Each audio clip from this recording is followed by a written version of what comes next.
Viva comrades, viva! Viva! Viva comrades, viva! Viva! For 39 days, activists Bob Njagi and Nicholas Oyo languished in detention in Uganda, tortured, starved, and silenced. Special Forces Command. We're going to release more details to you in a short while after we get some medical attention. We've not been eating for about 14 days myself. I've been fasting. It's been very difficult. But thank you so much for your solidarity. Viva Kenya, viva! Viva! Were you Viva tortured? Kenya, viva! Viva! Were you tortured?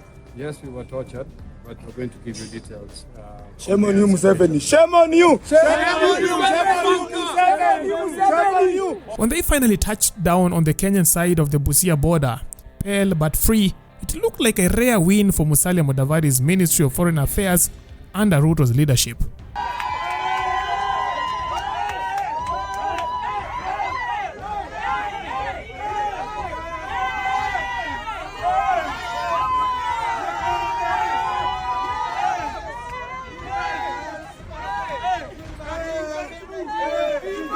At least, that is what the Kenya Kwanza government wanted us to believe.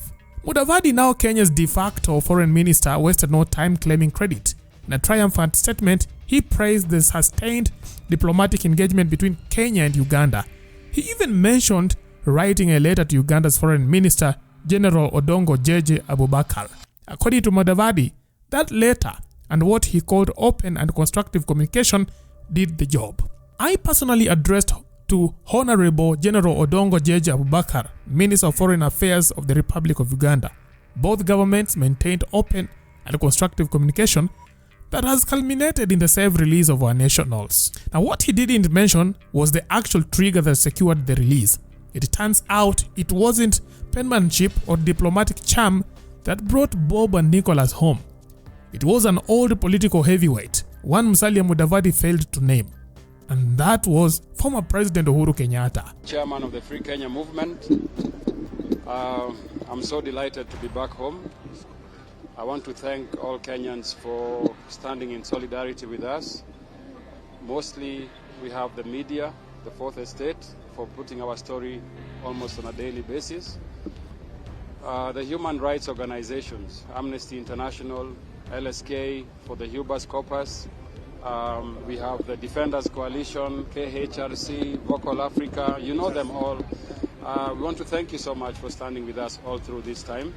While Kenya's top brass fumbled and spun their wheels, Uhuru picked up the phone and called General Muhoozi Kainerugaba, President Museveni's influential son and a man with far more sway in Kampala than any formal letter from Nairobi. That single call broke the stalemate. Within hours, Uganda's government folded. The activists were released, handed to the Kenya High Commissioner, and quietly driven to the border. There were a lot of complex negotiations that took place. One of them involved the former president of the Republic of Kenya, the fourth president, and that is Uhuru Kenyatta. And it is out of the negotiations and the discussions that took place at the very highest levels of the two governments, plus the former president, that we have had the two, Bob Njagi and Nick Oyo, return to Kenya in the way that they are. We would just like to say that we believe that that was also a product of the pressure of ordinary people, of human rights defenders, of journalists, of civil society, and therefore collectively we can be proud of this moment where we now have Bob and Nick with us. 38 days of abduction was not easy. We didn't think we were going to come out alive because we were being abducted by the military. We have been kept by the military in Uganda for this, under the Special Forces Command. We're going to release more details to you in a short while after we get some medical attention. We've not been eating for about 14 days myself. I've been fasting. It's been very difficult. But thank you so much for your solidarity. Viva Kenya, viva! Viva! Viva Kenya, viva! Viva! Were you tortured? Yes, we were tortured, but we're going to give you details. Shame on you, Museveni! Shame on you! Shame on you, Museveni! Shame on you! Shame on you! We are coming for you! But just a few more. I was doing a fast, but at the same time, the kind of food we have been given is not really food. We've been dehumanized, if I might say so. What did they accuse you? The Kenya Kwanza government bloggers had already flooded timelines with victory tweets, lauding Ruto's diplomatic reach and Mudavadi's leadership. But behind the scenes, it was clear the government had hit a wall.